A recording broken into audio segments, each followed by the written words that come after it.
Hello everyone and a warm welcome. Thank you very much for joining us on the program. Now, a damning admission of guilt. Un aveu de culpabilité accablant au Cameroun où les autorités gouvernementales ont admis que des soldats agissant aux côtés d'une milice ont abattu 13 civils, dont 10 enfants dans le nord-ouest du pays en février dernier. Les autorités avaient initialement nié que l'armée était impliquée dans les meurtres de Tumbo.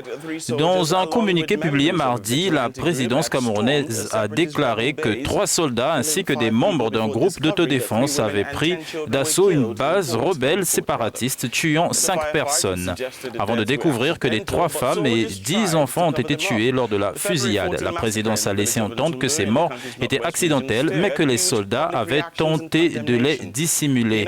Le massacre du 14 février dans le village de Tumbo, dans la région du nord-ouest du pays, a suscité d'énormes réactions et condamnations de la part du public. Les Nations Unies l'ont décrit comme un épisode choquant dans la crise actuelle qui touche les régions du nord-ouest et du sud-ouest du Cameroun depuis 3 ans. Selon un bilan établi par Human Rights Watch, 21 civils au total ont été tués, dont 13 enfants et une femme enceinte. Selon sa version, l'attaque a été imputée à au moins 10 soldats d'une unité d'élite de l'armée qui était soutenue par au moins 30 miliciens peu armés. Le gouvernement a nié tous ces faits, notamment l'implication de l'armée, mais le président Paul Biya a réagi en ordonnant une enquête. Et maintenant, qu'avons-nous? Une volte-face du gouvernement peut-être embarrassante qui laisse encore des doutes sur la version officielle. Mais pour en savoir plus, nous rejoignons maintenant Nathalie Wakam d'Africa News. Nathalie, nous aurions évidemment aimé vous avoir dans le studio, mais en effet, pas très facile en ces temps de coronavirus. Mais c'est une nouvelle tournure que prend le massacre de février. Dites-nous, que savons-nous de plus sur les conclusions de l'enquête lancée par le chef de l'État camerounais? Bonjour Jerry. Le communiqué publié par le secrétaire général de la présidence de la République a tenu d'emblée à préciser les raisons qui avaient mené les soldats de l'armée dans le village de Ngarbou le jour du drame. On y apprend que le village était devenu, selon la commission d'enquête, un centre de regroupement des sécessionnistes et un pôle de ravitaillement en armes. C'est donc fort de ces informations qu'un groupe réduit de l'armée, accompagné de 14 membres d'une milice locale, s'y était rendu pour neutraliser les sécessionnistes. Un échange de coups de feu par la suite avait eu lieu et fait des victimes civiles, 3 femmes et 10 enfants. Paniqués, les soldats camerounais et les miliciens avaient mis le feu pour camoufler leur bavure. Ces conclusions ont conduit à l'ouverture d'une procédure judiciaire contre les militaires concernés qui auraient déjà été mis à la disposition de la justice militaire et les miliciens en fuite sont actuellement recherchés. Enfin, les autorités camerounaises ont décidé de donner une sépulture digne aux victimes et de finaliser les constats nécessaires à la manifestation de la vérité, ont-elles déclaré. En effet, Nathalie, c'est triste pour les victimes et leurs familles, d'autant plus que cette fois encore, nous avons l'armée camerounaise dans le collimateur.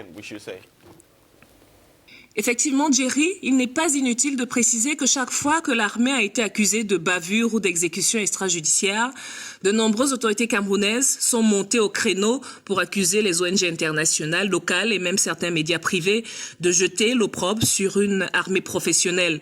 Et pour le cas de Ngarbou, par exemple, le ministre de la Communication, René Emmanuel Sadi, avait traité le rapport de Human Rights Watch de totalement infondé et partial.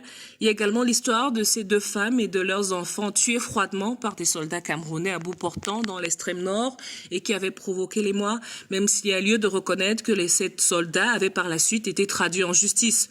Dans tous les cas, c'est véritablement dans une posture inhabituelle que se positionne l'État camerounais, qui admet donc la responsabilité de ces soldats dans ce drame. Et certaines réactions semblent noter un tournant dans la communication sur ce type d'incident, ou du moins s'en félicitent-elles, comme l'ambassade des États-Unis à Yaoundé, qui s'est dite heureuse hier que le Cameroun ait décidé de faire preuve de transparence et de traduire en justice les responsables du massacre. Nathalie, pouvez-vous nous parler de la nature de ce conflit anglophone et des derniers incidents? Les dernières informations en provenance de cette région remontent à lundi. 2 notables ont été tués par 2 hommes armés à Bambili. Selon Afunchi 3, le roi de Bambili, le chef de ce village. Ils ont été pris pour cible notamment par des partisans de la sécession qui manipulent la jeunesse. Selon le chef, la paix revenait progressivement dans le coin car depuis décembre, il n'y a pas eu d'incident grave avant l'assassinat des 2 notables.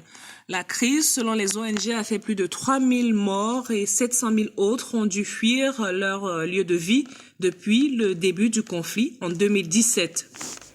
En effet, le gouvernement camerounais combat les séparatistes dans la région depuis 3 ans. Nathalie, j'aimerais vous remercier de nous avoir parlé ce matin et de nous avoir éclairci à ce sujet. Thank you very much.